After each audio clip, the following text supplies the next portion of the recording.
What is happening, beautiful people? Ikamalam Usipili, and welcome to another episode of Writings on the Wall podcast. And you know I'm not alone. I've got my brother on my left. Yes, sir. Yes, sir. Simpiwe from the rurals. If you watched the last episode. No, Oh, whenever we choose to drop this one. No, we need a better intro. Usipi over the rural. No, we need a better intro. But yeah, I think, but then what would be my intro though? I don't know, Sim, the man, the myth, the legend. Nah, that's not me. I'm not the myth. I'm not the legend. You are a legend in the making, even though you don't know help people out. How's it, Machi? Nah, I'm good. Bro, it's been cold though. Yeah? It's been cold, man. It's been cold. How you feeling? Winter or summer? Let me see. No, what do you mean? How am I feeling? Like which one do you pick? Because I get the two camps. Oh, between the two. Yeah. Oh, okay. Dog, winter, man. Winter? Yo. Nah, dog. What do you mean? So you those people that have been saying, nah, it's the winter's not coming. What do you mean? Winter is coming. But I get it, people have been complaining that Winter is not coming. I mean, winter came late. Yeah.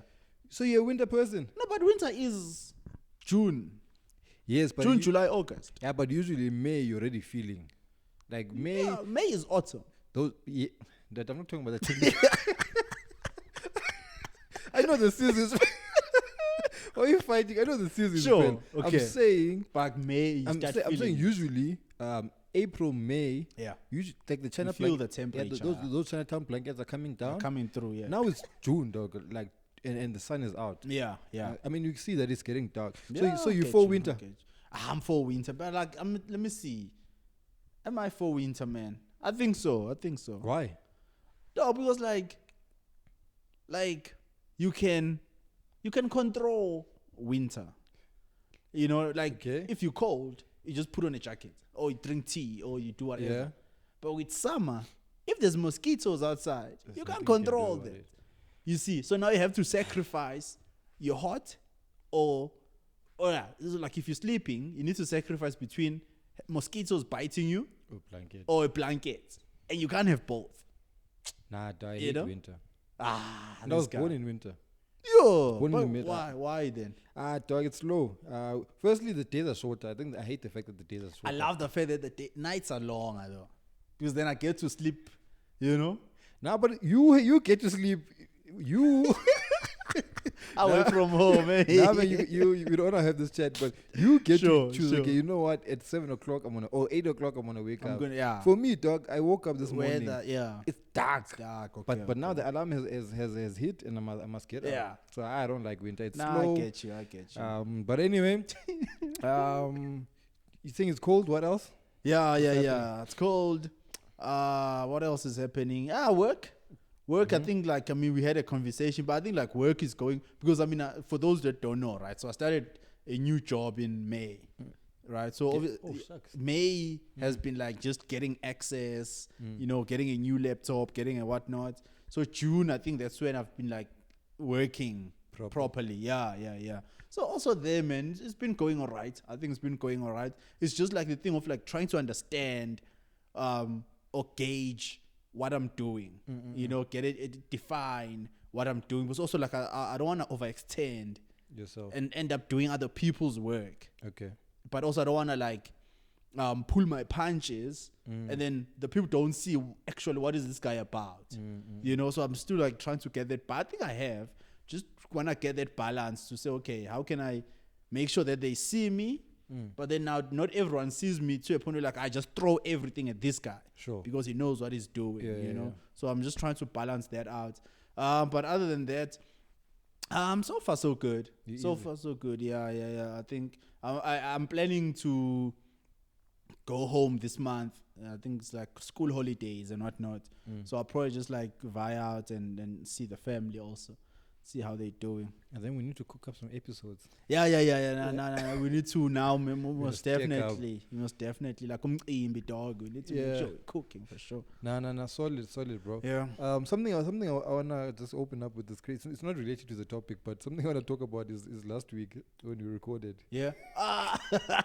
Dog. Yeah, ne? Hey, you gotta make sure, Jay. Yo. Yeah, I'm gonna make mentions. So last week we Yeah. recorded an episode about, because I mean what's currently happening right now is the conversations around the political Yeah. conversation is on an all-time high Yeah. based on elections that took place on the 29th of May, and then the results came out.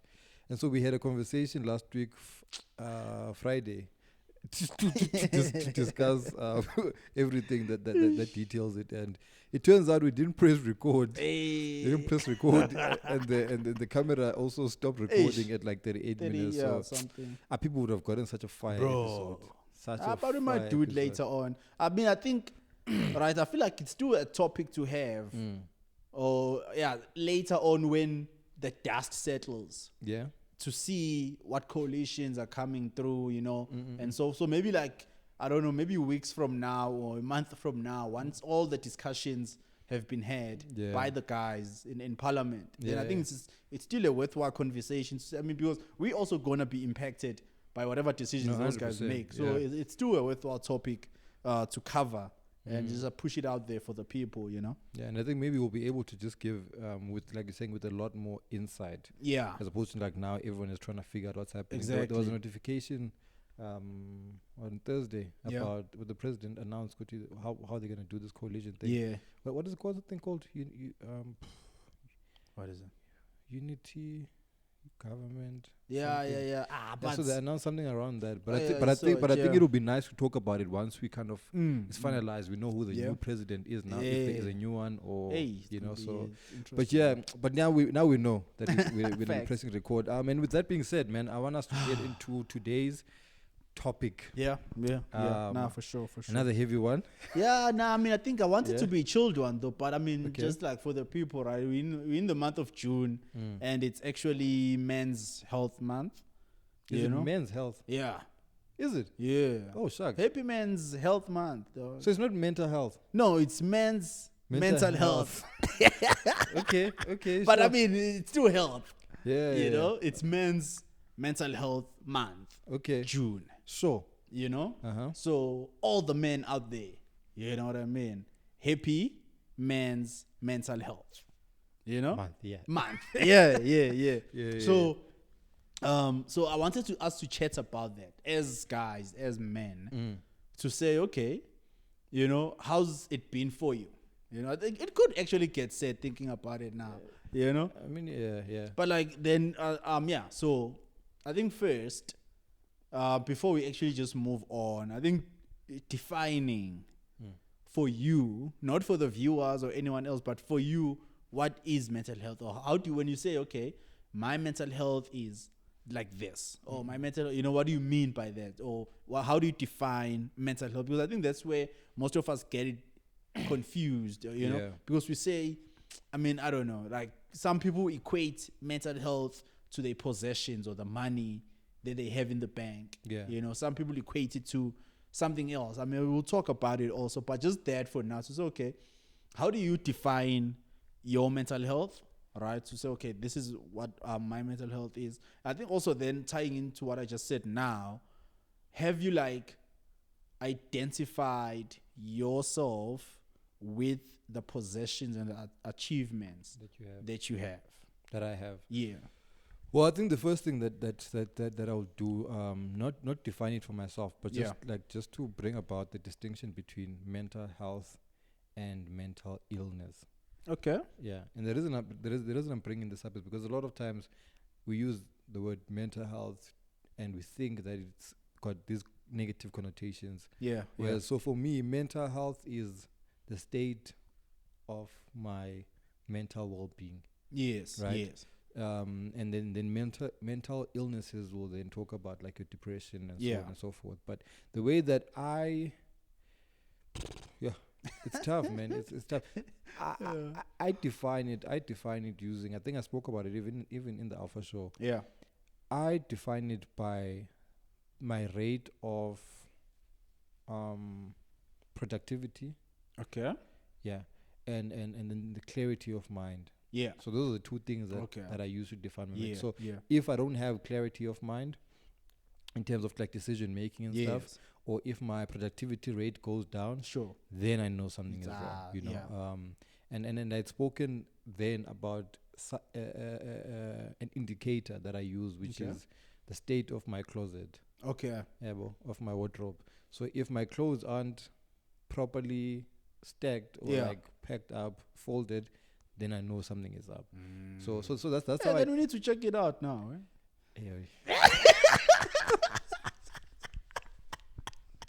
This guy, like, no, wait. let me first go to the room. Wait. But I mean, Sure. it's a good point. I mean, when you came, you saw there were some clothes. Yeah, chilling by the that, couch. that I was folding. They were folded. Those you know. clothes were folded. But I mean, if you really look at the state of it right now, Yeah, it's not at the best state. I think it just talks maybe of where I am. Yeah. It's not the worst. But Yeah. it's definitely not the best. But the way that I define, like I said, rate of productivity and also my clarity of mind. If I can make decisions quicker and decisions that I feel like make sense to me and in the long run, Sure. then I'm like I'm in a good place. But when I lose the ability to make those decisions, or rather the sense of urgency to make some decisions, then I'm like, okay, then something is up. You know, like an example is washing the dishes. Like it's a small decision to make, but if I'm like now taking long to make that small decision, then I'm like, okay, maybe there might be a gap. How do you and for yourself? Okay, no, that's cool. Yeah, so I mean, I think also I'm kind of like the same, but for me, it's not the wardrobe. I usually just look at like, what is it? Like, you know how like you're always hanging clothes wherever, you know, like on the chair or like by the basket or whatever. So I look at that to say, because usually I try to like have all my clothes, like dirty clothes, even clean clothes, right? I mean, clean clothes should be in the wardrobe. Yeah. Folded, yeah. I mean, I don't fold my clothes, dog. Two issues, Yeah. So, but like for me, usually I look at like if I'm just like hanging clothes by the chair, by my desk chair, you know, by the, what is it, desk, by just not where it's supposed to neatly be. by the baskets. I think also I look at that to say, maybe, you know, like also just making my bed. You know, that's when another one I look at. Like if I think it ties in then to your one when you were saying the thing of making decisions. You know, like if I'm taking long to just like make my bed, because it's not a difficult thing to do, you know, but some of us are like, you know, you can stay the whole day without making your bed.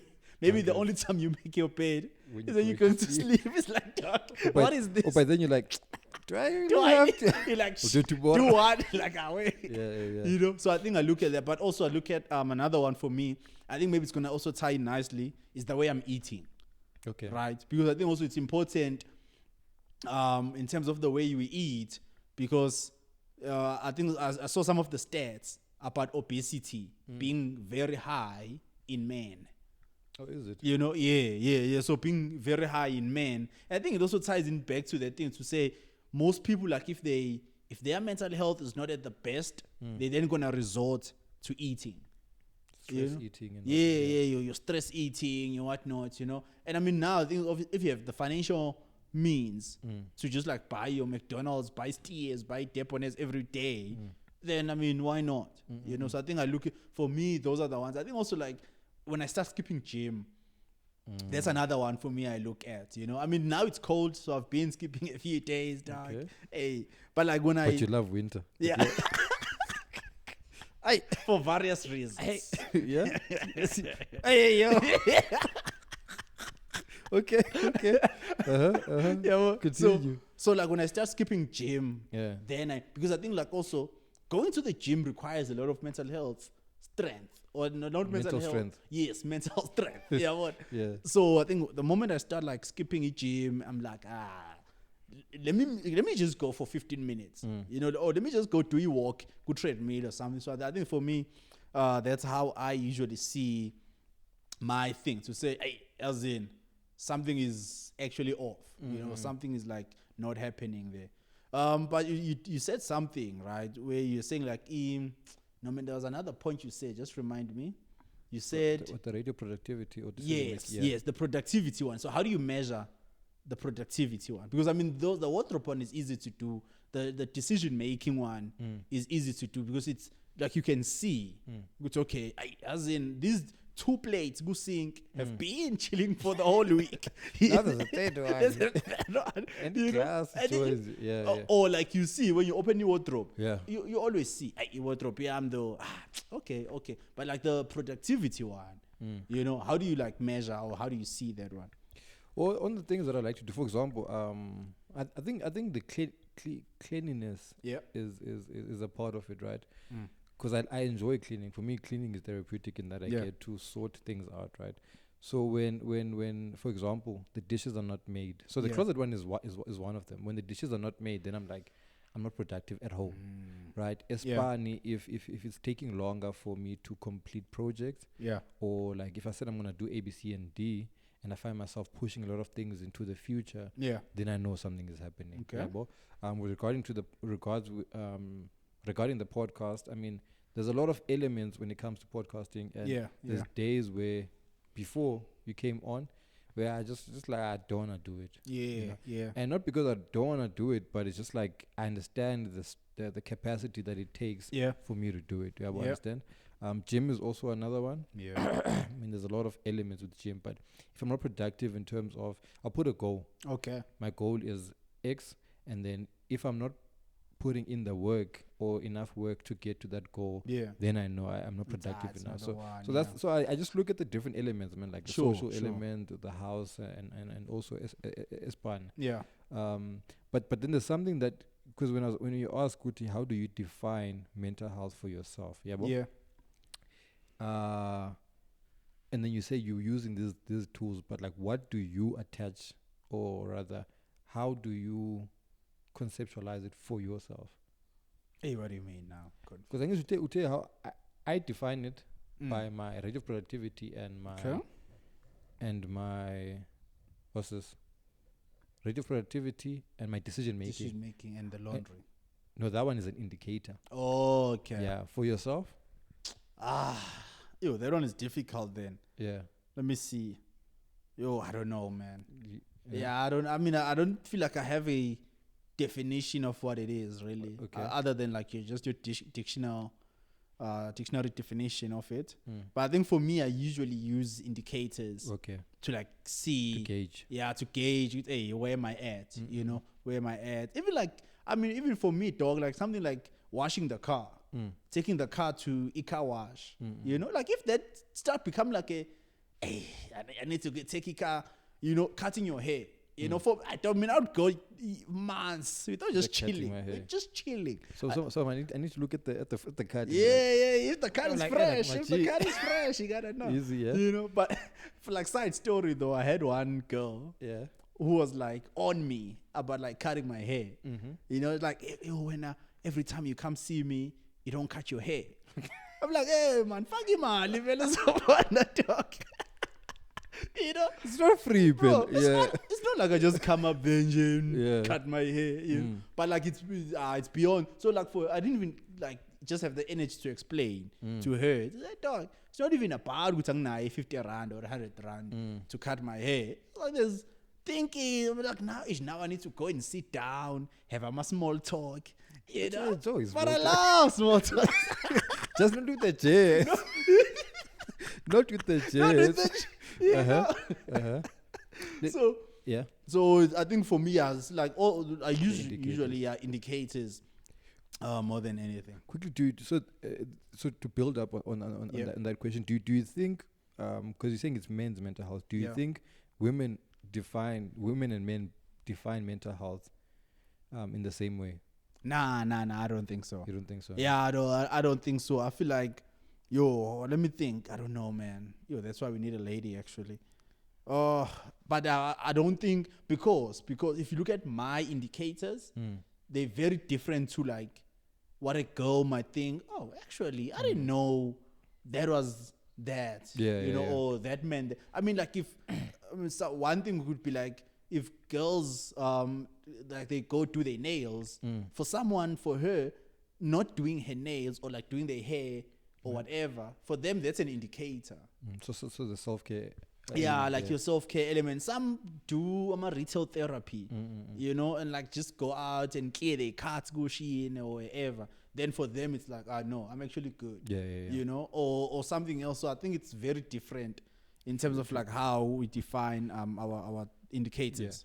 Are we having enough conversations about this, bro? Because I don't even know it's men's mental health. We not.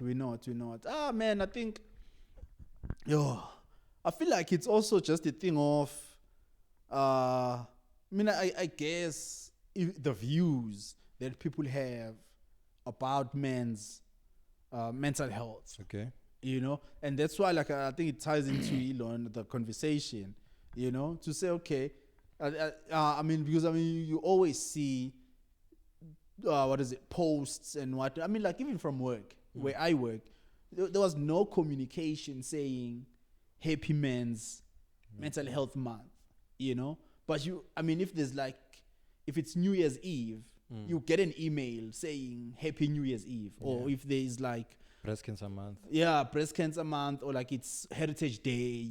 You get those things, but I think when it comes to like some of the topics that are like important in society, you know, and they shape us and the fathers and the granddaddies and the whatever, you know, I don't think they brought up as much as I would like to see them. Which is concerning because the rate of suicide, amongst men is the highest. It's great. Like I was seeing like you were saying, for every one female that commits suicide, there's 4 males that commit suicide. And that's like, hey, man. So that's wild. You see what I mean? So I forgot where I read the stat, dog, but it was like saying that, you know what I mean? To say for everyone, and it's still bad for the ladies. You know, suicide is suicide. It's bad regardless. You know, but I think it just speaks to that thing of saying, if you think about it, like for every one lady that commits suicide, there's 4 guys that have committed suicide. But I think also then, I don't want to take away all the other gender-based violences that are in the world targeted towards females and kids. No, I think it's an interesting stats, bro, because it ties to like the thing that I was asking, whether or not we're having enough conversations. Because for a stat to say, as a man, you are 4 times likely to commit suicide than anybody else in society is quite an intense thing, especially because, or rather, you would assume that now we should be having more conversations about it, defining it more. You know, we're talking about now, how do you define mental health? And I'm thinking, yes, it's tough. Know, and I had to make the distinction earlier between mental health and mental illness, because I get it, mental health is broad. It can be a lot of things. It can, you know, someone can be mentally healthy, or mentally unhealthy, and then you can then define how what that looks like. Illness, but we don't seem to be addressing, or rather talking more about what contributes towards the mental health and the overall what it looks like. As a dude, firstly, I didn't even know it's Men's Mental Health Month. You know, even I'm like, it's not just Mental Health Month, but on top of that, how do we define it for ourselves? What does it look like, and how do we have this? What do we use to as indicators to tell us when something is wrong? Happening, on top of that, what can we do when we find that in the indicators, here something I'm lacking, here I'm lacking? What do we do? But you wanted to add something? No, so I was just like looking at some of the stats, right? So like you have, and I think for us, right? For us, I feel like these, like we mentioned, your indicators, you know, to say, okay, I look at my laundry, I look at my whatnot. But for other homies, it's even more drastic. You know, so I'm seeing like here now, you have like, obviously you have your mental illnesses that obviously are a result of a bad mental health status, anxiety, you know. But I think another one, I was chatting with one of my homies back in the days also, but you have substance abuse, and fortunately I don't drink, right? So it's easy. You feel me? But then you also have another one where it's like you then end up, what is it called? The way you cope, you know, and you find, like for me, that's when I realized, actually, there might be something off, you know, because then you see yourself talking to so many ladies at one time, you know, and you find that actually that is your coping mechanism. And then for other guys, you find that their coping mechanism is more like substance abuse and alcohol. You know, some it's like drugs, some it's gambling and whatnot and whatnot. So, and those are like very like drastic, manifestations of a very bad like mental health state. Do you know what? Do you want to swallow as you're talking now, right? Yeah. And you're mentioning something important. Firstly, like, okay, we said we're not having enough conversations about this thing. Yeah. We don't even know how to identify if there's a problem, right? We don't even know what to do when there is a problem. Yeah. And I think another thing that kind of maybe drowns the topic of mental health amongst men is the fact that our coping mechanisms are almost always glorified. So the unhealthy coping mechanisms we have are actually glorified. For example, speaking to a lot of women, if that's your coping mechanism, dog. Yeah, when people dab you up. If you are grooving every week, or every weekend, and every other day you're posting there with the bottle of Henny or Jameson, me, I'm posting, yo, my dog, you must be having a solid time. If you are, all these ways that we use to cope are actually glorified, which then kind of buries that pain, or rather and hides it. The seriousness of the severity, because gambling, I don't want to be mentioning companies, but gambling, we're always saying, yo, dog, please share me your what slip. Yeah. A team is playing, EPL is on, the rugby is on, I need to place a bet. And we've glorified that. When it can actually be a serious indicator that this person is probably not in a good social stand or mental So mental now standing. I'm curious then, like, does that link, because you see now, because I was also thinking about it, right? Like, I mean, in as much as it's like men's mental health month and whatnot, do you feel like there's more likelihood for a black man to be more mentally ill versus like a white man or another race type of? Because I mean, what I'm trying to link it to is like the things like they are glorified, like you talking to so many girls or grooving and whatnot and whatnot. It's most of the things we see, it's in the black community. So that's what I'm trying to understand. Us growing up, you growing up, me growing up, do you also feel like maybe that the way we grew up impacted the way now we see mental health? To be honest, I don't know if black men are more likely. I don't know. I don't want to share the state. I mean, you can check it out. Yeah, you can. I don't know if it's more likely, because I mean, I don't have a lot of relations with white people or like their culture. And, So, but I'll definitely say with us, black men, that our perception of it definitely does play. Our upbringing definitely does play a part in our perception. Yeah. And like things like ndodayikhali. That's what we say. So it definitely does, because all those conversations, definitely contribute to how we perceive mental health. So if someone is saying, "Oh, dog, I'm depressed," we then perceive quickly as a weakness. Why are you weak, Pella, man? Or if someone, which also I think is why all those things might have ended up getting glorified, because if you say, "Dog, I'm depressed," and now I'm talking to 10 women, I'm gonna say to you, "Hey, this guy's winning." I'm not talking. What do you mean you're depressed? Because and you're talking to 10 women. You're talking to 10 women. That's a win. Don't tell me it's because of depression. You are the one. Sure. Or if every weekend you are out checking out new clubs and you have vosa when you're there, because you usually have money to buy these things. And then people look at you like, okay, this is the guy to be with. What's umurek? This is the guy to be with. Yeah. So how can you then be? So I think definitely it has contributed. And it definitely has amongst boys, from family, the expectations. 100%. I think so. I think it has. I mean, I feel like what I'm reading here also, right, is like they saying, because I mean we have generational traumas, right? Generational traumas where, I mean, you get born into a family and then certain things happen and then you just live with those things or traumas. You know, you just live with those traumas and then you go forward and you whatnot. I want to like pose the question to you then to say, are there any of those traumas that you've seen in your life manifesting and you're like, hey, actually, wait a minute. This is like coming from way back, you know, and it's now like, man, now it's something that I also have, you know, like, like generational curses. Yeah. You know, other people might use that word for them. Yeah. I'm starting to think you enjoy seeing me down. Nah, man. Listen, this is a we what did you say? This is we're growing out here now, right? This is a podcast where we're growing. You know, the audience. I mean, even to the audience, right?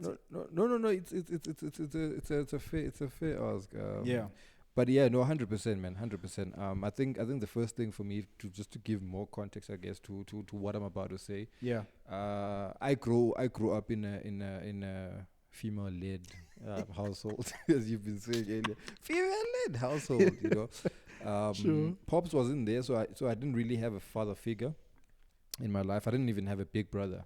Yeah. So in terms of that, you know, there's quite a few things that you have to deal with growing up, you know. Yeah. And one of them, like things like your temper, you know, your temper, what triggers you. Were you short-tempered? Am I short-tempered? Was I? Yeah. I mean, even now. I am. That's it. Yeah. Dog, come on. I'm telling you. Okay. Yeah. Hey, yo. Mike Tyson out here. No. Ready to box anytime, dog. No, man. I've got a short temper. I think the reason why. Okay, so I've got a short temper, right? Yeah. And funny enough, I think maybe because I did martial arts growing up. Yeah, well. So I think it helped in terms of understanding what fighting is for. Yeah. And I did it like from the age of 6. Okay. Yeah, well. So I think if I hadn't done it, which is funny because I think Pops put me up to it. Yeah. Yeah, when he was still like in the first year, for that period when he was still around. Yeah.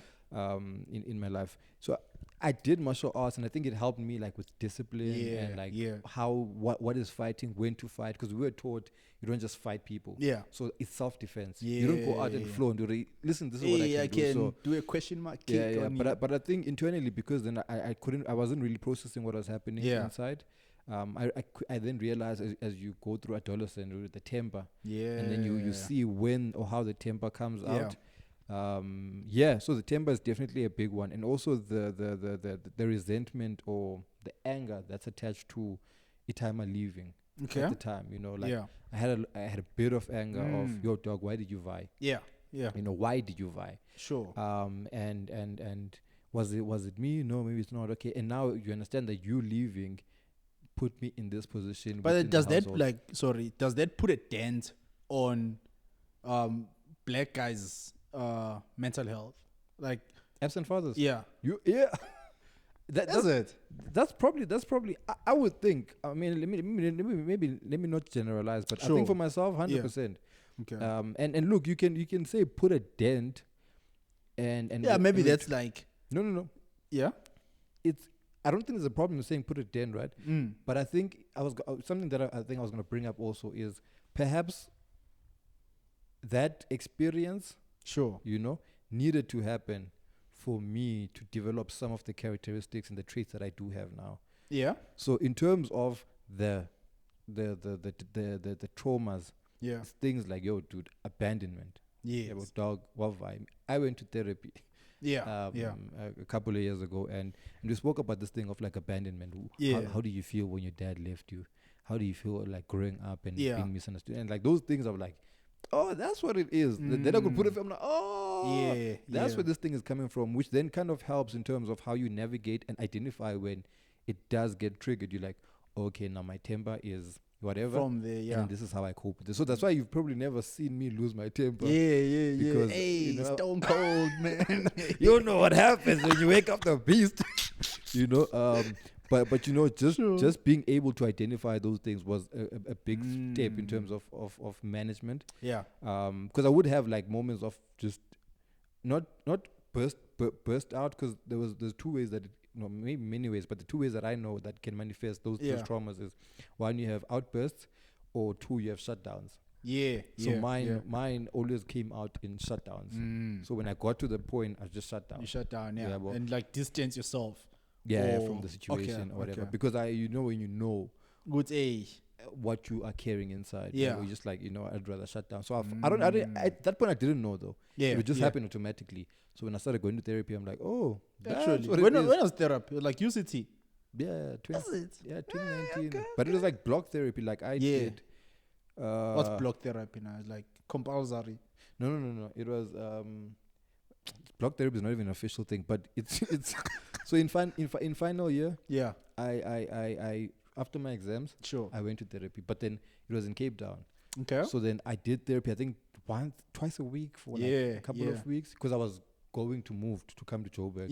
So it was very close together. Okay. But at the time it was fine because when I went there, I was like, I just want to figure things out. My mind is a bit clogged. I think that clarity of mind that I speak about, like I don't have much clarity right now, and I want to talk about it with someone that is not going to take things personally.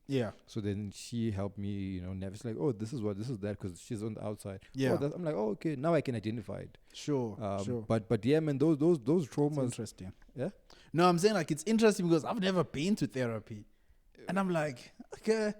So like, because I mean, like you see now, I think because I was thinking also like, how do we deal with our so how do we deal with our mental health, right? I mean, some people go to therapy, some do that and that and that. And I mean, I know with the ladies, therapy is quite big. Yes, it's a big conversation. It's a big conversation for them. So now they're going to watch this and be like, this one went once or twice in there. This one has never gone. But I mean, I didn't go once or twice. But something I want to find out from you, because you seem to be surprised when I spoke about the traumas that came from an absent pops. Yeah. Do you not feel like you carry any of those? Dog. But I think for me, I mean, maybe if I go to therapy, I'll come out so big dog. Like, hey, but like I think for me, I mean, so I grew up in like a female-led household. Yes sir. But I think also mine is like interesting because the only male figure I had was the Uncle Yam. It was Uncle Yami, and then there was another young uncle of mine, and then there was me. So there was like three of us males, and then obviously these two were like, me and Uncle Yami were like almost the same age.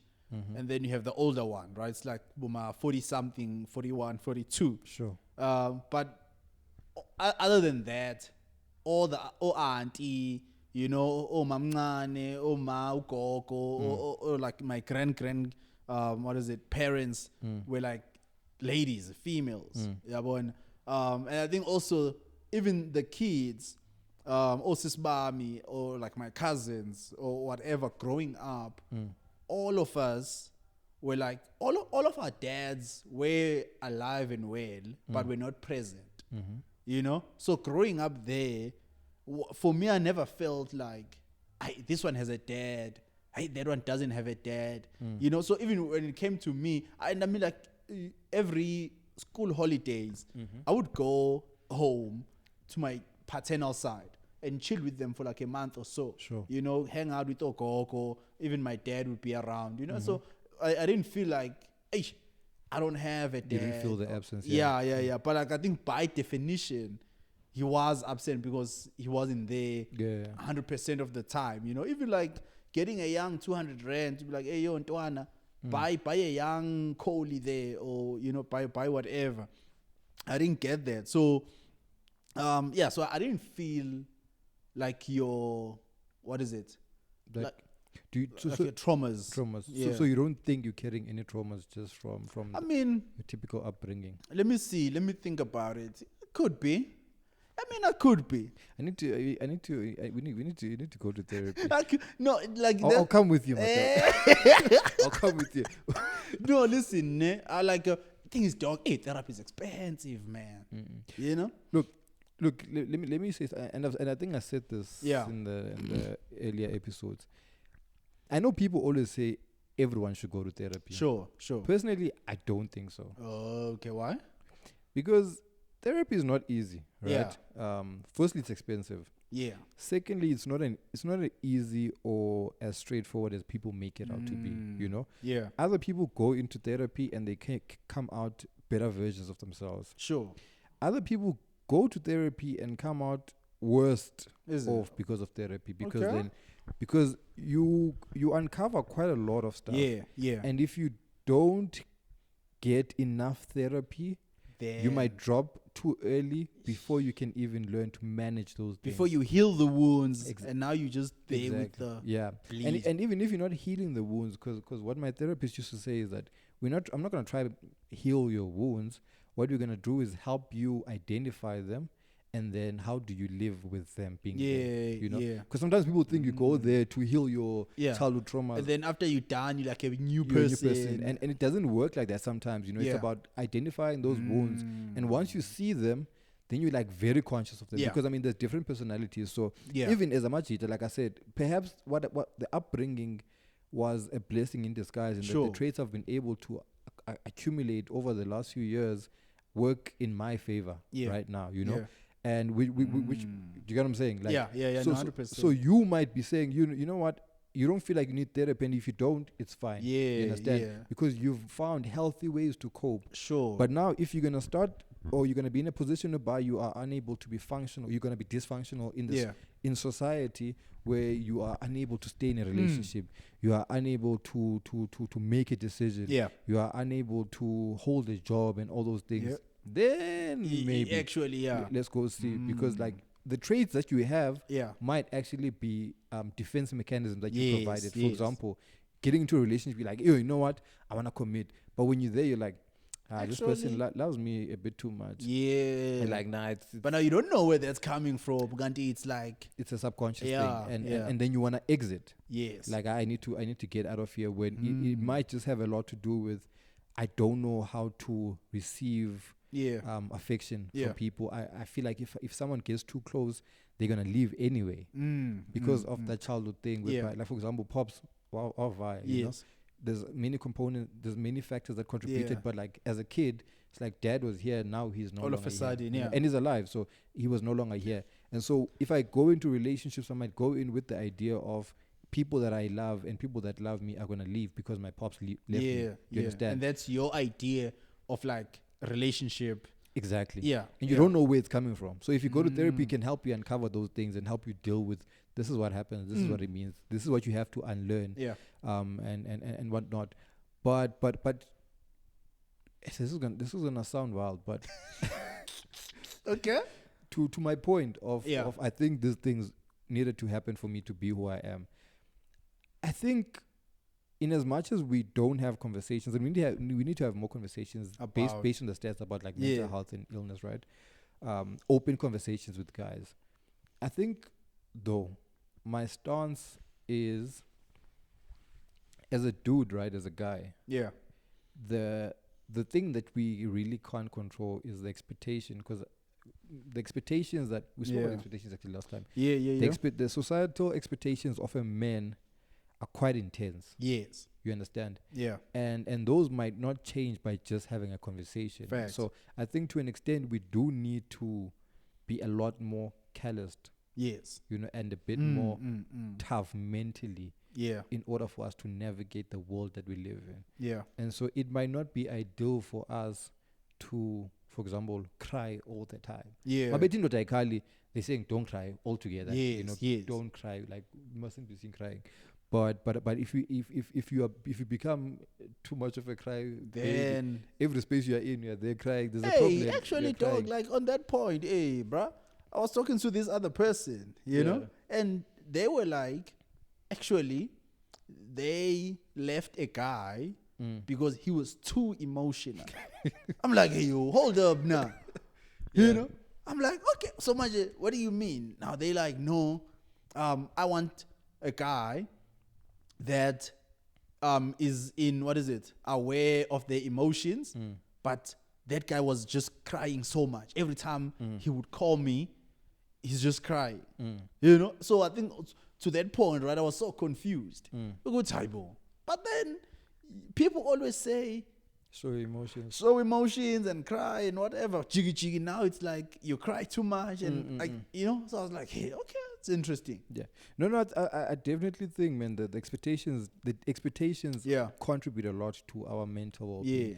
And look, ngizoyikhumsha manje, ngizoyikhumsha into ayikali. Ngizoyikhumsha in that it's about rephrasing it into, as a dude, for me, I don't think it's healthy to be overly emotional. Yeah. However, I do think it's important to be emotionally intelligent. Okay. So because now indoda ayikhali means vele ungakhali hlale koneni. Yes. You know, whereas I think those guys turn out to be abusive and tantrums all over the place and whatnot. So I think it's important to be emotionally intelligent and to be able to be in touch with your emotions, understand them, identify them, and find ways to cope with them. Like, you can't be crying all the time. Yeah. I'm probably out of pocket, but you can't be crying all the time. And because I mean, the problems are always gonna come. Are still right? there, yeah. But if you can say, hey, dog, this thing is throwing me off in that I don't feel good about it. Yeah. I'm unable to handle it. Yeah. Maybe I need to reach out to my boys and like, hey, how can we to say, how do we dissect this thing, as opposed to ngizovele challenge, because it doesn't work. I'm just a boy. You understand? And we don't have, unfortunately, we just don't have a society that allows for I'm just a boy. There's this thing with I'm just a girl. I'm just a girl, and it's flying. Yeah. But as a homie, you can't just be like, I'm just a boy. I'm just a man. It's I'm just a man. Nah, dog, you are a man. Fix that tire. Because if not you, then who? You know what I'm saying? So I think the expectations definitely contribute to the amount of our mental health is under a lot of pressure. Which is probably why you see numbers like we commit suicide 4 times more likely than because it's under a lot of pressure. And I mean, women go through it too, but men really constantly withstand pressure, and they have to find ways to deal with it, because now with that much pressure, we don't even have the spaces in which we can discuss how to manage those pressure. You know, we're fortunate. But do we have a support system? Much that we can just sit and say, like, hey, actually, Carl, you know. But I mean, now, for example, I didn't know about the hair thing, but I'm gonna watch your hair. I'm gonna watch that. I mean, sometimes no, though. But then I'm curious, right? You've been spitting bars. I wanna ask though, like, good relationship now. You know, you and your girlfriend. How is your mental health? How has that like impacted a relationship? With your girlfriend, you know, because I mean, now if you think Uguti, what is it? For every one girl that commits suicide, there's 4 guys that are committing suicide. And I mean, I think also mental health then has to have a play kuma relationships. From your experience, how have you seen it? I mean, we've spoken about abandonment, and you're like, hey, this girl too much, you know. Let me quick fast first before Ahab. How's my mind specifically? Well, it used to this man. Drink some water, dog. Drink some water, man.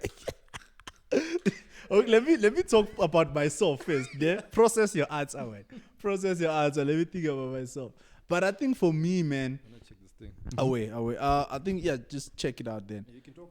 I think for me, like my thing, how my mental health and how it has like impacted my view, or not my view, but like my doing, I guess, in relationship is I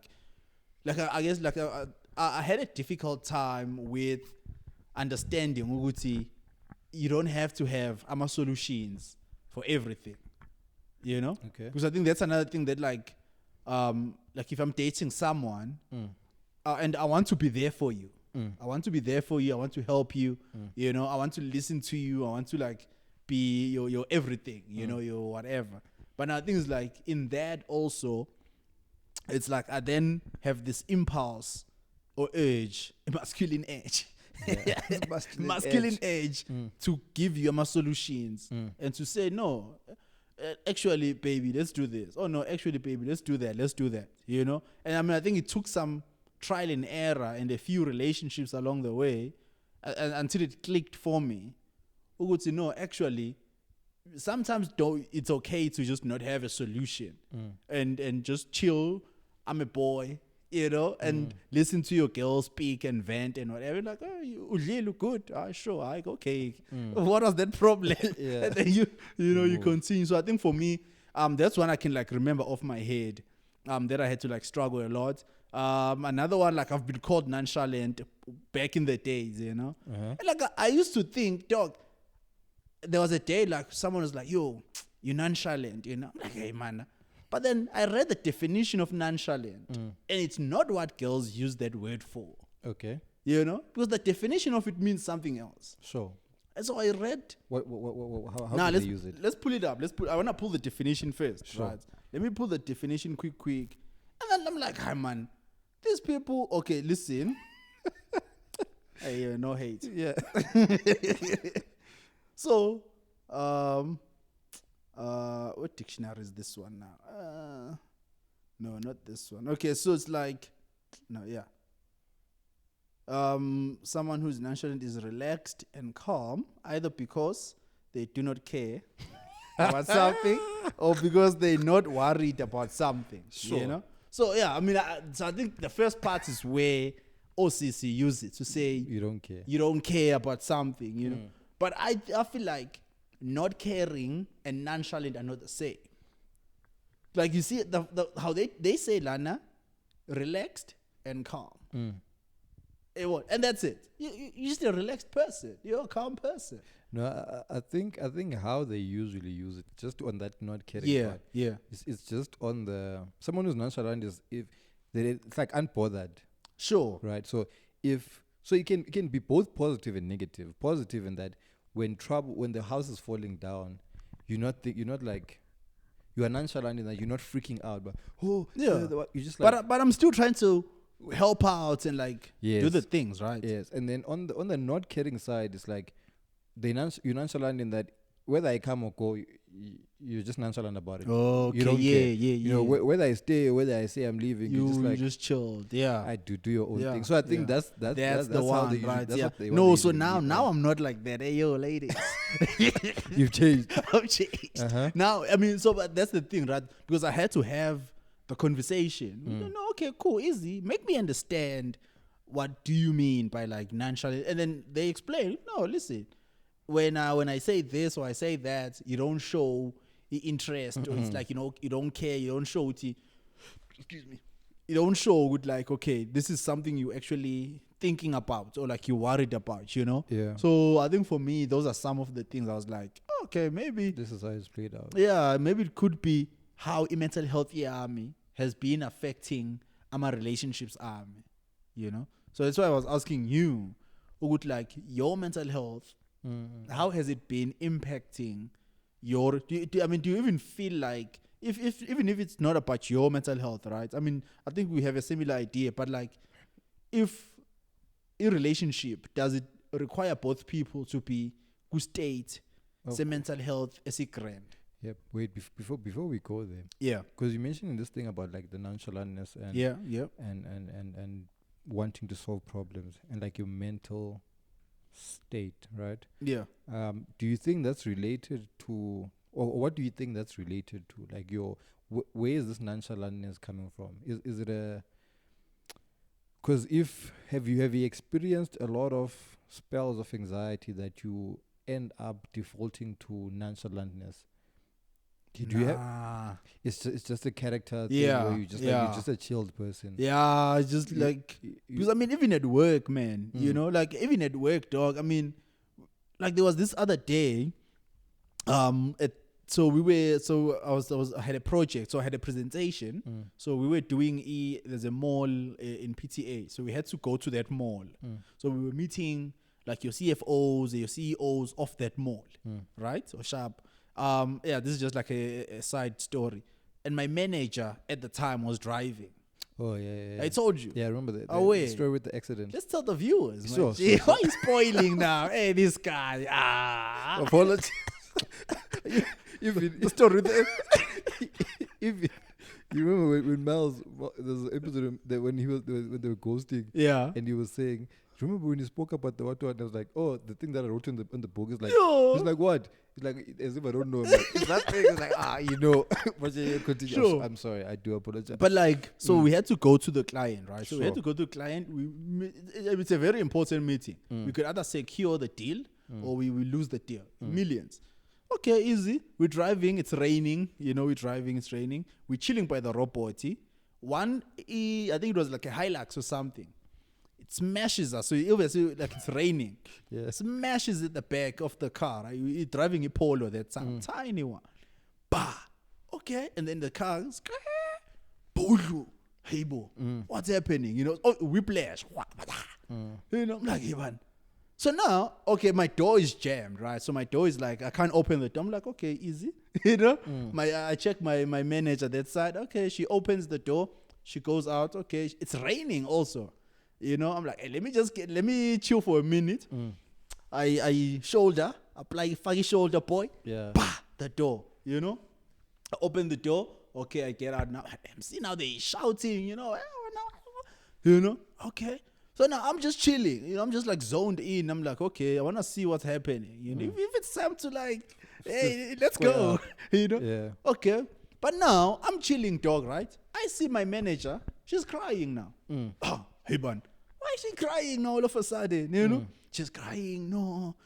You guys, this is your fault. They're like, no, guys, let's just exchange details. And then let's go to a police station. We do the things. We continue our day.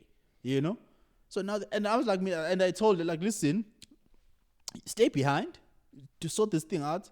Because now she was like, no, Simpi, are you okay? You know, are you okay? Do you still want to go present? You know, no, let's just cancel everything. I'm going to call them. You know, I'm like, nah, relax. I got this. I'm locked in, man. So I think from there, I was like, okay, easy. You know what we're going to do? There was other ladies there, from our company.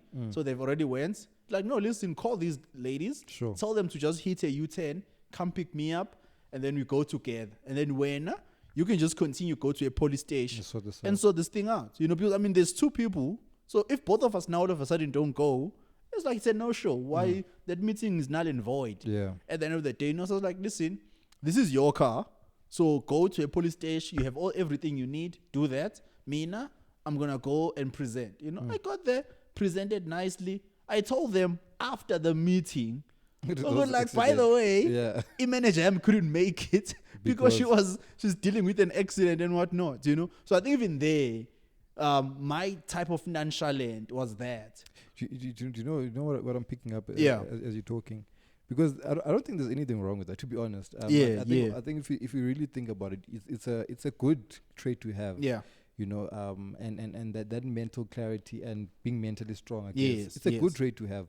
But I'm just seeing now that then the very same mental strength that you have and you possess is the one that brought about a barrier in the relationship. Because if you were not so mentally strong, then you wouldn't be so nonchalant, which then wouldn't create a barrier between you and your partner. Because sometimes being mentally strong, you are not really easily receptive. And when I say mentally strong, I mean, you don't get fazed by a lot of things. You then don't show enough vulnerability, which is necessary in a relationship. And that can then be perceived as a problem, because if the person is not getting much from you, they don't know. Then they get defensive and they're unable to actually give from you. You know, so perhaps finding a balance between that mental strength and still finding room for vulnerability, which is necessary. You know, but also you don't want to lean too much, which now it's a nice contrast.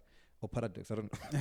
Contrast where, you know, you were with a lady who said, I don't want someone who's showing so much strength and you're so much emotion and crying all the time. Why are you crying all the time? But at the very same time, you don't want to be too strong in a relationship, because to if a point you're too strong, where you're creating a barrier. About therapy, I'm telling you. Therapy. You're cooking, my boy. You're cooking. But I think from my side, man, in terms of my mental thing, it definitely. So I think the reason I'll make mention of this is because I struggled with something not like that. Yeah. But in the sense of I wasn't really. I had dropped a lot of expectations when I get into a relationship. Okay. So you don't really expect much from your partner. Yeah. Like what? Like when you like I'd get into a relationship and I'd want to give more Sure. than to receive. Okay. But at least that's what I thought, right? Yeah. You're going, you're like, as long as I'm giving and you getting, I'm good. Okay. I don't really expect much to be given From to you. me. Yeah. But, and there was a theme that I picked up, I know, in my relationships, which was like, like I don't know how to be there for you. Okay. You understand? So when you don't know how to be there for the girl. No, they would say to me like, Oh, I don't know how to. yes, they don't know how to yes. be there for me. Okay. You understand? And I didn't realize, like I said, I didn't know what it was. I mean, I just knew this is my love language. Yeah. This is how I want to love and whatnot, right? Sure. But I wasn't conscious of like, but me, How you wanna be loved. you know, like all those things, and so it was a big challenge. It's like it's not the same as yours, but yeah. and that was from the traumas of abandonment. Yeah. You know, you can leave, so I mustn't. Yeah. But I'm gonna love you. This Sure. because I have control over what I feel and what I know towards you. Yeah. I don't know what you feel Yeah. and what you know. You could be here smiling and you plan to But- leave. So I didn't want to rely a lot on my partner, you know, or put my happiness and my livelihood on them, because if they go, then I'll probably spiral out. Yeah, facts. So I think in terms of that, it definitely used to be a big barrier, and I had to unlearn that. Show emotion, tell me what you need, asking for what you need, and whatnot. But I think when you were asking, do both parties need to be mentally well in order for a relationship to be functional? I think so. Yeah. I think so. And I'll say this because I don't think placing your mental wellness on your partner is fair, or them having to figure it out for you or helping you through it. It's fair. I think both people need to put in the work in terms of getting better, right? Yeah. If we identify, and also just to be transparent in terms of communicating. When you say, Mina, this is how I am. For example, I don't do well when I'm under pressure. Okay. I don't do well when A, B, C, and D. Yeah. But I flourish with this, and that. You understand? So you can communicate your needs to your partner. For example, you said, I'm nonchalant, I'm strong, and whatnot. You say, listen, this is where I thrive. Yes. If there's a problem, I'll come up with a solution. Yeah. Where I don't do well is leaning more towards this and that. You know? And these things will throw me off. So if I had a tough day, Espani, I don't want you to come and add on to that. Yes. Because it's going to throw me off and I won't be able to communicate because it's not my strong point. Yeah. But I had to have conversations to say, you know, I don't know how to communicate this and that. Yeah. You know, but these are the very same things that affect me negatively. So can we then try to work together in terms of helping me sometimes identify when you can see I'm leaning more towards this side, pointing it out. Maybe you're not strong at identifying issues, you know, pointing it out so that I can address it as it is. Because what we do as a machita, we keep quiet. Yeah. It builds up. We keep quiet. And relationships contribute a lot to our mental health and wellness. We keep quiet. I'm not talking to Sim. I'm not talking to Wise. I'm not talking to whoever. And my partner is there on my applying pressure. You're not even buying bread. You're not performing in bed. You are just in jail. You are just and hearing that every single day could take you over the edge where you feel like I can't do this anymore, and then you jump off the cliff, you know. So I think in terms of that, it's good for both parties to be aware of their mental wellness and also of each other's.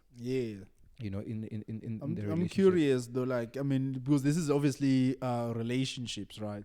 But what about like parents though? You know? Because like, I mean, I'm trying to think about it now, man. I'm like, also then it's also like a conversation about black families.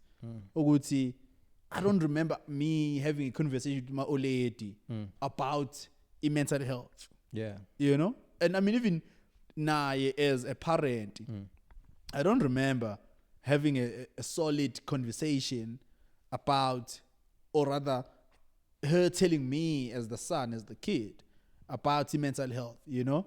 And so I want to like ask you that, which maybe how's it been for you? I'm sure you're going to say it's the same. No? You know, but like I don't remember, man. Yeah, I mean, it was for the longest time. Yeah. Which was strange considering the traumas that we had to deal with. You know. Yeah. I have older siblings, and they both ladies. Yeah. And they. We need to bring them in the podcast. Yeah. Good time. You know, to they, the traumas that we had to kind of deal with them more than me, just in terms of the consciousness, their level of consciousness then was higher than mine. I was still quite young. Yeah. And my mom, the trauma that she had that she had to deal with. So it was strange that it never happened earlier. But I think, thinking about it now, I think perhaps she was also trying to. I could predict my mom was probably like on autopilot for like a while. Yeah. She had 3 kids. Yeah. At some point didn't have a job. Yeah, were unemployed and what's the age gap between the kids? Between my sister and my older sister and the second born is 3 years, and then between the second born and myself 6 years. Okay. Yeah. So for them they're quite close. Yeah. Yeah. But between me and them, 6 years is decent. Yeah. And having to raise those 3 kids, take them to school as a single parent who is earning probably peanuts. Yeah. Understand? Yeah. Provide a home for them. That's a lot. It's a lot, and raising a boy child now that is without a dad. And I was going through my own challenges, and I think I've spoken about this opening to say, my mom I don't think she really knew how to handle me as a boy child. Yeah, as a child, because I think some expectations were that I'm gonna be the same as my sisters. Yeah. And I was like, and I've said this, I think she was fortunate that I turned out the way that I did. I didn't turn to drugs and whatnot. And the reason I didn't is also a personal decision to say I saw the impact of drugs, alcohol and stuff, and I was like, this is not me. You understand? But we had the conversation, I think, when I was in 3rd year.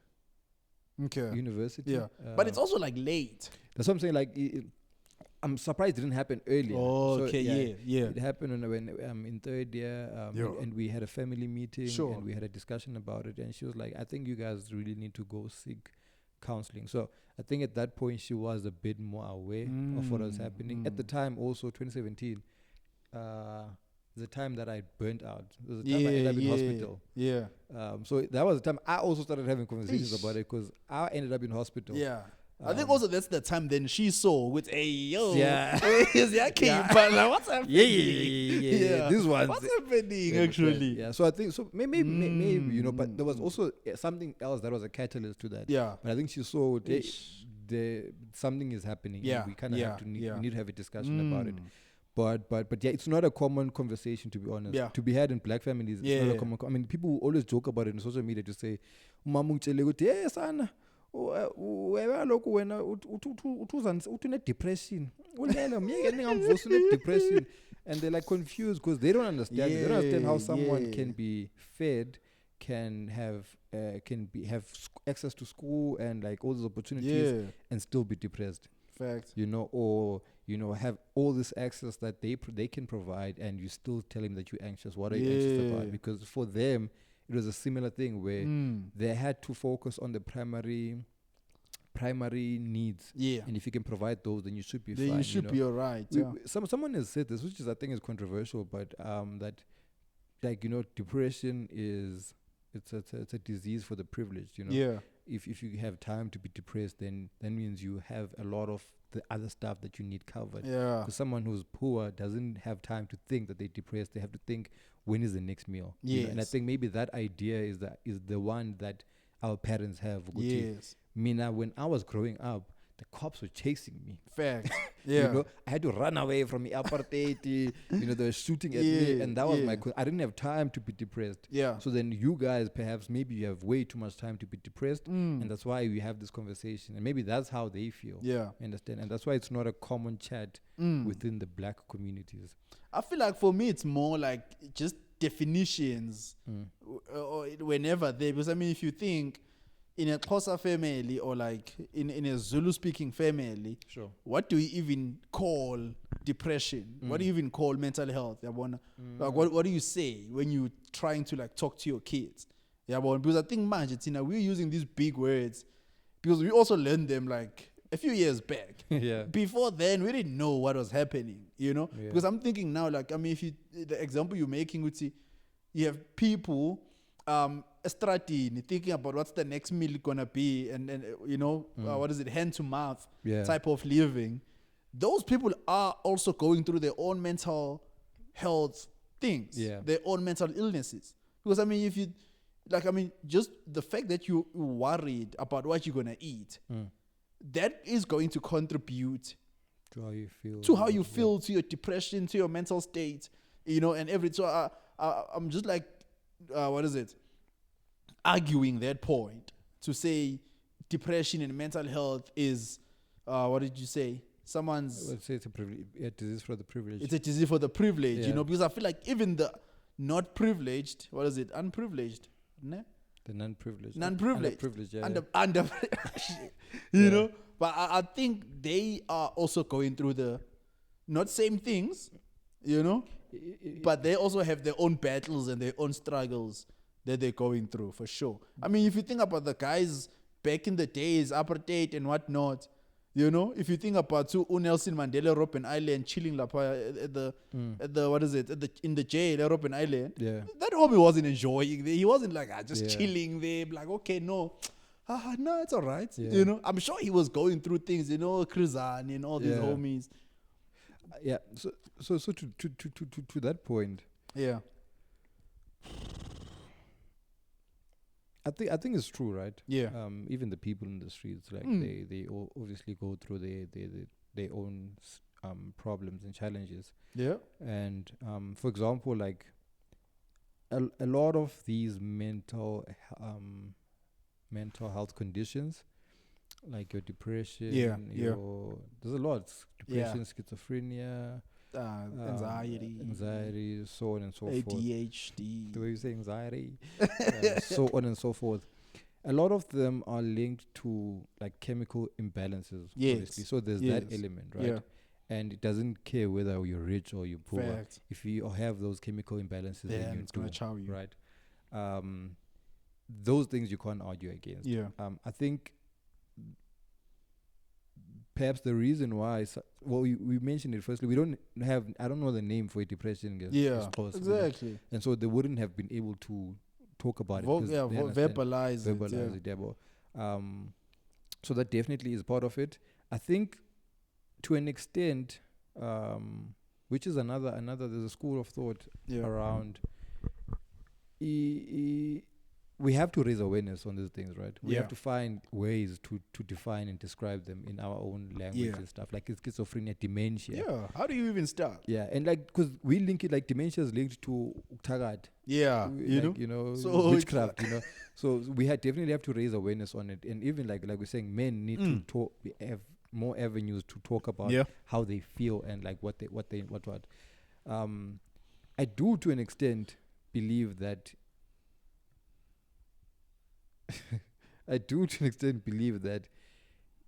it's what's this word? Yeah. It's it's hyper, I don't know what it's called. It's like depression, for example. Use depression. Sure. It's overused. Yes. Or overdiagnosed. What, the word? Yeah, depression. Okay. You know, in that now if you talk to anyone, yes, almost everyone that you speak to is depressed or has been depressed. Yeah. Right? I'm depressed. And I've never. So just like, I mean, people diagnosing themselves and also misdiagnosing themselves. Yeah. And calling whatever a depression or anxiety or whatnot. Okay. And I don't like that, to be honest. I don't like it because if you overuse it, we're kind of also taking away the magnitude of depression. You understand? If everyone is depressed, then it takes away not attention, but it takes away the seriousness of depression. Yeah, you understand? Yeah, and I mean it's good. Like we mentioned talking about it more, but it's taking away seriousness of depression. And there's people that need to go on medication for depression. Yeah, do you understand? Because they have a depressive disorder. And we saying I'm depressed when you're just experiencing depression, you're just in a depressive state, like you are just said. Yeah, you say I'm depressed. So I don't like that it's overused. You understand? Even though we're trying to raise awareness, but it's overused and it takes away the magnitude. Anxiety. People have to be on medication for anxiety. Yes. Everyone experiences anxieties and being anxious. Yeah. Not the diagnosis, but being anxious.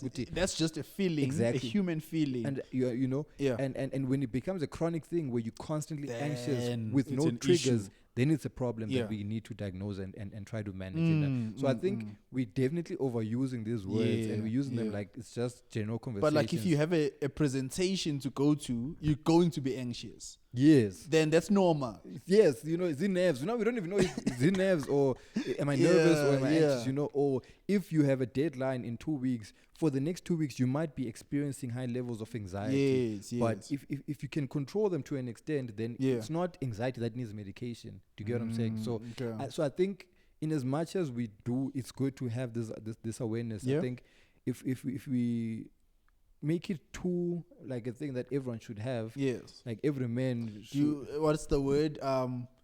People are now desensitized. yes. Is that the word? Yes, and I think maybe the attempt is to stigmatize. Yes. Oh yeah. Oh, hey, man. No. It is to desensitize. Yeah. How they must know we record. put them on the mic. Put them on the mic. Who's calling? Mfowethu. Grand. I'm recording a podcast.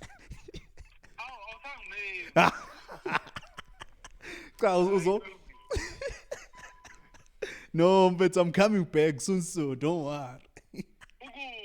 I'm with the ooze. Yeah. Sure, mfowethu. Boyja. Nobody's safe. Nobody's safe. Make a call during you getting on the podcast. Put you on, dog. Put you on. But yeah, I think we in an attempt to try and destigmatize mental. Just quick one. Do you want to call Uleb? Or do you have a burning question you want to ask him? Because I think he's going somewhere and he's asking me. Okay, you can call him. What do you want to ask him? I don't have anything. I feel like I have it like actually thought of it's anything. fine. I think it'll be best when we actually sit down and have a chat. Okay.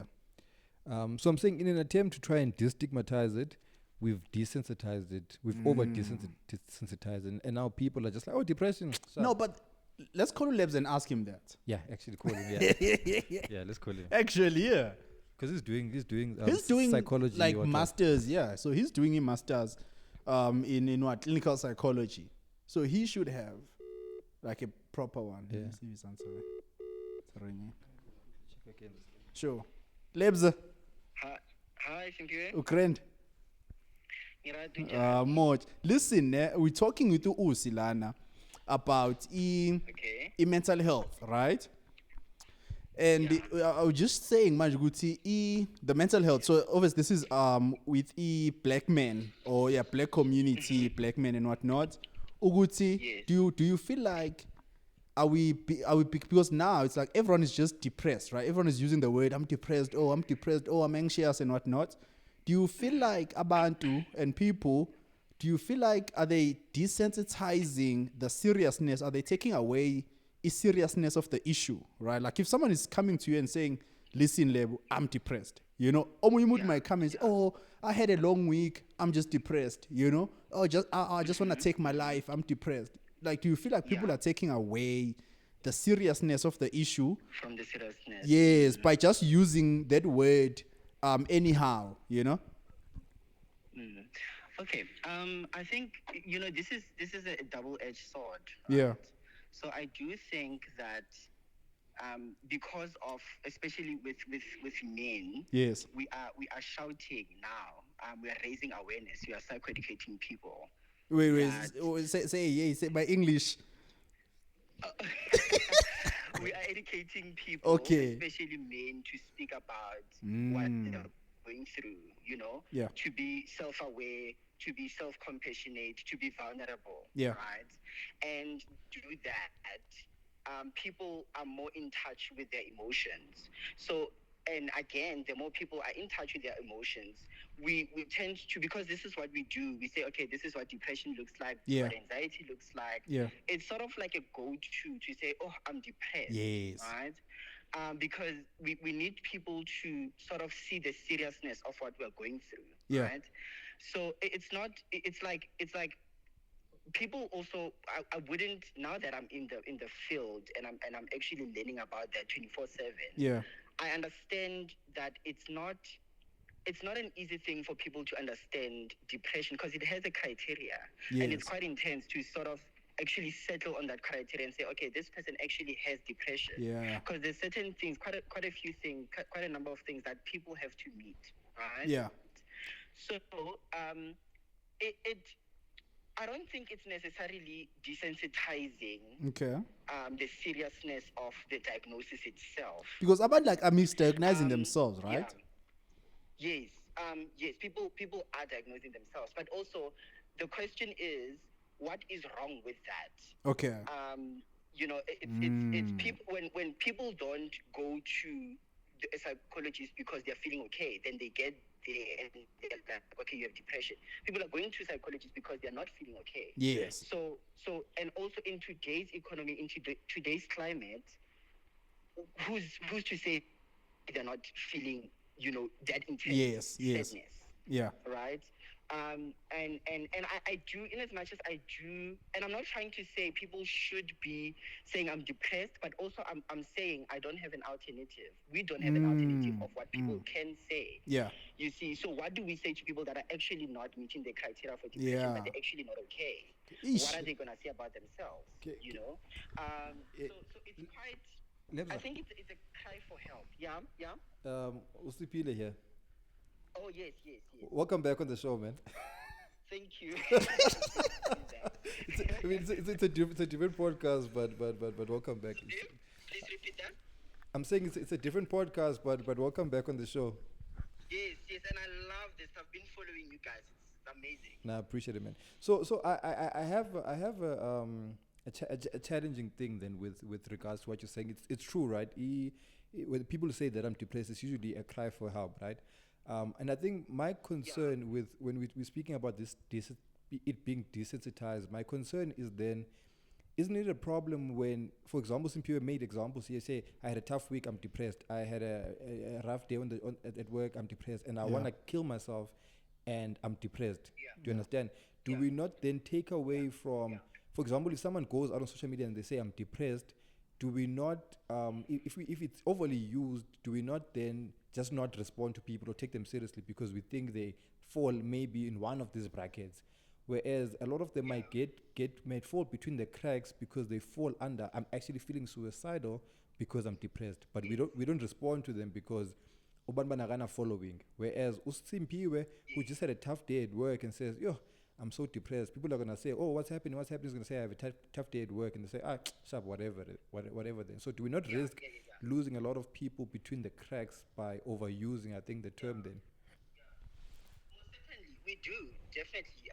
And that's what I'm saying. There's a very thin line between, what we should be careful of and what is already happening. So as you're saying that, okay, some people will just use the word depressed, and it sort of puts the people that are actually depressed and are on the verge of, detrimental effects of that in the hole, as you put it, in the crack, right? And so we will tend to overlook those people. It's gone now. Level? Oh no, I think it's like reconnecting and whatnot. Where's levels are going now? Ish. Wait. Yes. Hello? Sure. Can you hear me? Yeah. Sorry about that. I'm under the tunnel, so it can't. No worries. Yeah, I mean, I think let's try to just wrap it up before now, so you can enjoy your thing. No worries. So what I'm saying is that, so we do risk it. Yeah. That's why I started with saying it's a double-edged sword. Yes. Right? So you tell people that, okay, don't say you're depressed if you're not depressed. But how do you know? How do they distinguish between what is actual depression and what isn't? So we need to be careful, around that. And it does pose a risk to people that actually have depression. But also, I think the solution could be that we actually educate people. We put out, everyone knows about depression, but I don't think we know the nuances of what is depression. 100%. Right? What consists of having depression. Right. So I think the solution to that, or to at least remedy that somehow, could be to educate people that this is what actually depression does, and when we're saying we have depression because we had a bad day, this is the effects of it, the detrimental effects of it. So it's a controversial issue. There's no right or wrong. Yeah. No, I do feel like it's a double-edged sword. That's for sure, though. So we need interventions with like this podcast now. Yeah. To actually make people aware of what is issues. it? Yeah. No, man. I think if you are anytime at Jozi for a longer stay, we might have to link up, and sit down and actually have a long chat about it. And like I said, I think Nami myself, I do need some education. We're laughing with the like I've never been to therapy, but it's like, okay, I feel okay. Do I need to go to therapy? Do I not? Our labs is reconnecting again. Ndaba ye bridge yakhe le. Let's see. Yeah, Lebza. Yeah, okay, I'm back now. So, just kissing, guys. No worries. No, I'm just saying, like, it is an important conversation to have, yeah, because like we say, with abantu are overusing the term and all these words, but also it's good what you're saying. What else can they do? Yeah, and it could be for real is going through the most, So I was saying, if ever you are a goalie for a longer stay, we need to link up and actually, because I was saying myself, I do need education, but I think when you're my closest person to speak to before actually going to all these big people, Yes, no. Yeah, no, but thank you, Fred. No worries. Thank you guys for having me. No, enjoy, and take a lot of pictures that side. Thanks, I will. Sharp there. Sure. Shout out to Lebs. Shout out to Lebs. But yeah, it's such a. It's really touched when he brings up the question to say what else can they really use. I like that. And I think maybe then that's a challenge in terms of we don't have to quickly rush into don't say that you're depressed, because then it could just be a cry for help for real, especially when guys use it, because guys don't usually say I'm depressed. So I think when they say it, as men, we should have the safe words. Yes. That maybe does not have to be depression necessarily, but safe words that ring alarms for Amajita. When we all speak about the men's conference, and like those things, the concept of them are actually beautiful. Like to think about men coming together to discuss a lot of topics, relationship, whatnot, but mostly mental health. And we decide we should have a safe word, and the safe word will be, for example, black jackets or something. You know? And if someone posts black jacket, then as homies we reach out. We know. But maybe something is going down. So maybe that's a challenge then. To bring about that awareness, but not to silence people from expressing how they're feeling. But it's double edged. I lean more towards. I'm worried about losing people between the cracks. But I also understand that maybe because we don't have an alternative, we kind of to lean on this one. But that's cool though. I think, dog, regardless, because I think they're losing people in the cracks, right? I feel like for me, what I would do is whoever is saying I'm depressed, I'm anxious, I'm whatever, take them serious. But is that realistic? No, I'm saying in your space as Usipil and your community of people. Or as me, Yeah, your space as Us and like for me, if any of my close people on WhatsApp are saying, I had a long week at work, I'm depressed, then I'm saying, for me, I'm going to take them serious and reach out and say, hey, what's happening? If they say, I didn't eat today, I'm sad or whatever. That I think that also, man, like I get the intent. Yeah. What you're saying with your intention, you're going to be more intentional.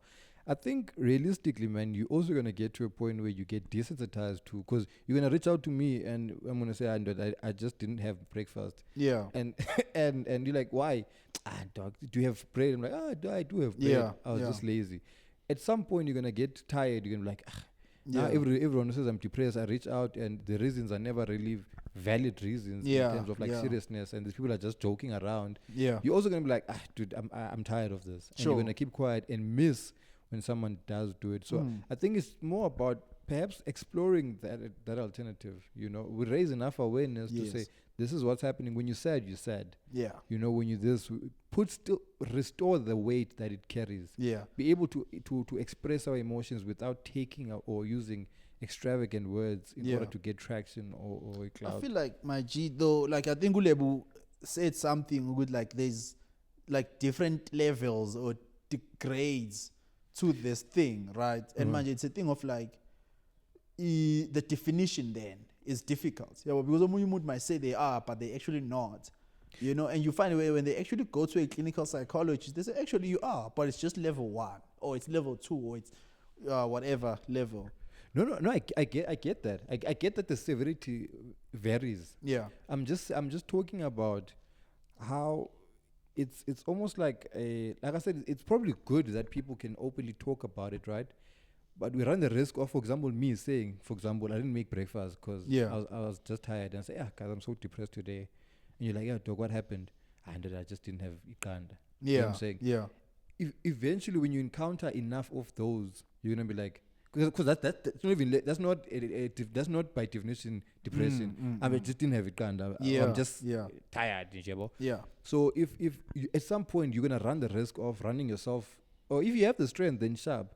But how realistic is it that everyone who says it, they get taken seriously outside of your circle, So I think it's more important for us to kind of open these conversations, one, to say, okay, we need to create spaces where we can openly talk about it, especially as black men, to say, we're having a podcast now to talk about it, to say, it's fine to be in touch with your emotions, right?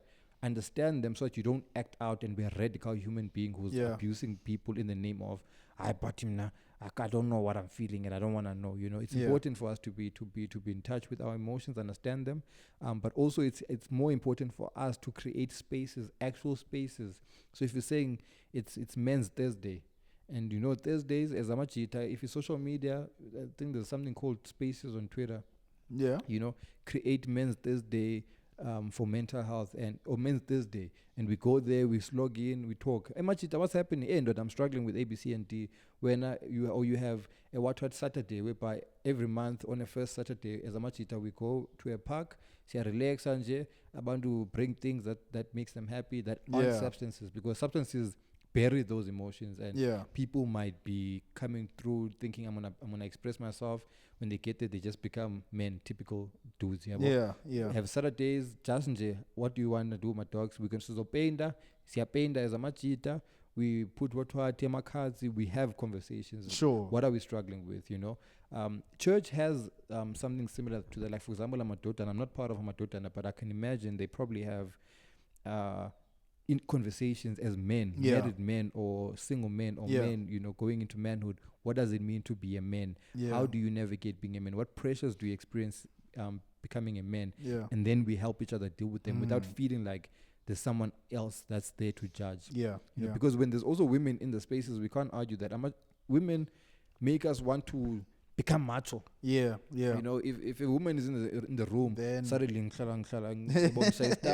things that I don't want to talk about. Whereas if it's just men and someone breaks the ice and actually has this chance, it's scary, dog. Speak to one guy, they'll tell you, you're my dog. I didn't know everyone else was going through the same thing. So maybe that's then the next step for us is creating those actual spaces. You know? A podcast Saturday, say first what is dedicated to just a panel of dudes and just have open chats about it. It doesn't have to be recorded. It doesn't have to be posted if it's recorded. Something to reflect on. So yeah. Nah, I get you, man. Yeah, I think, I know. It's a heavy one. But no, thanks, man. It's a good chat, and I think from here, like you're saying, it's nice because it always bleeds into the next point, and I think there's still more to talk about. There's still a lot more to explore, because then we can then go into the different, what we say, we spoke about a bit in relationships, about the upbringing, how it contributes to you as a man and your perception of the world, and where these walls are coming from. Being told, you can't show emotion. But now we can then maybe in the next episode explore the detrimental effects of not being mentally sharp. Yes. You know, and emotional intelligence and whatnot. Yeah. Look at that book. There's a book there. Can you see that thick book there? There. But these books are all thick. That though. one in there.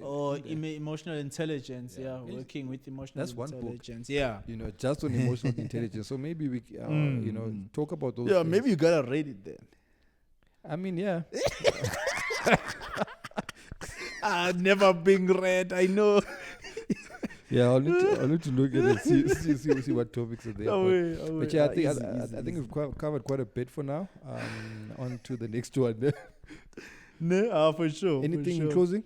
No, man. I think like just happy men's mental health month again. Yeah. You know, happy men's. It's June, so people better take care of their mental health, and also just like everyone in the communities, you know, just check up on the boys and the men in the families, at work, wherever, you know. You're good? Are you okay? Should I buy you ice cream? Do you want a hug? Do you want a haircut? Do you want a I'll sponsor do you want a haircut? You know, like, and that's the thing though, you know, in closing, like, it's the smallest things, you feel me? Like, you're like, no, dog, let's go out. I'm cutting your hair.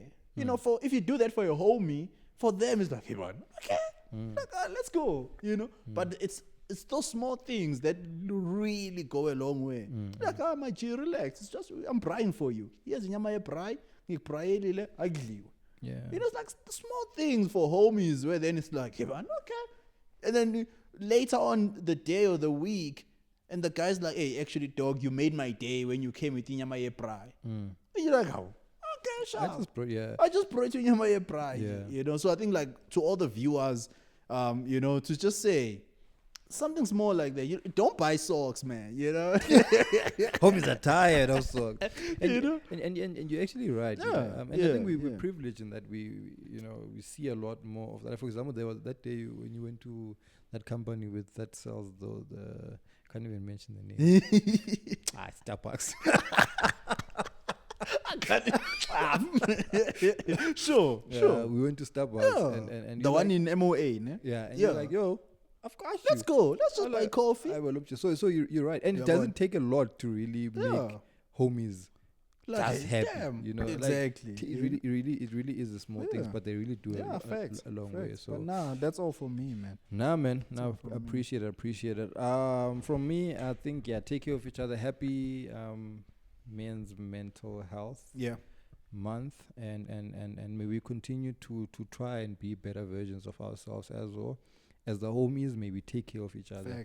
Because the world is up against us. And we really need to build that mental strength and callous your mind. We need to callous that mind, man, and really focus and hone into those things like discipline and whatnot. Because those, in as much as they sound, that's another chat, in as much as they sound like toxic masculinity and like, hey, you must be strong. You know, I think they really do work. They do have some truth in it. And they have a lot of truth, and they do allow us to flourish a bit better or navigate life a bit better when you've calloused your mind and you are emotionally intelligent. You know what you're feeling, you can identify it, and you don't go out there snapping at everyone. So I'd say for the men, just put in the work, Majis, because the numbers speak for themselves. The numbers speak for themselves. The world is against us. The numbers are against us. So it's up to us to kind of figure out how we move and what we do. So in that, I would like to close and say we'll see you again in the next episode. Sheesh. That's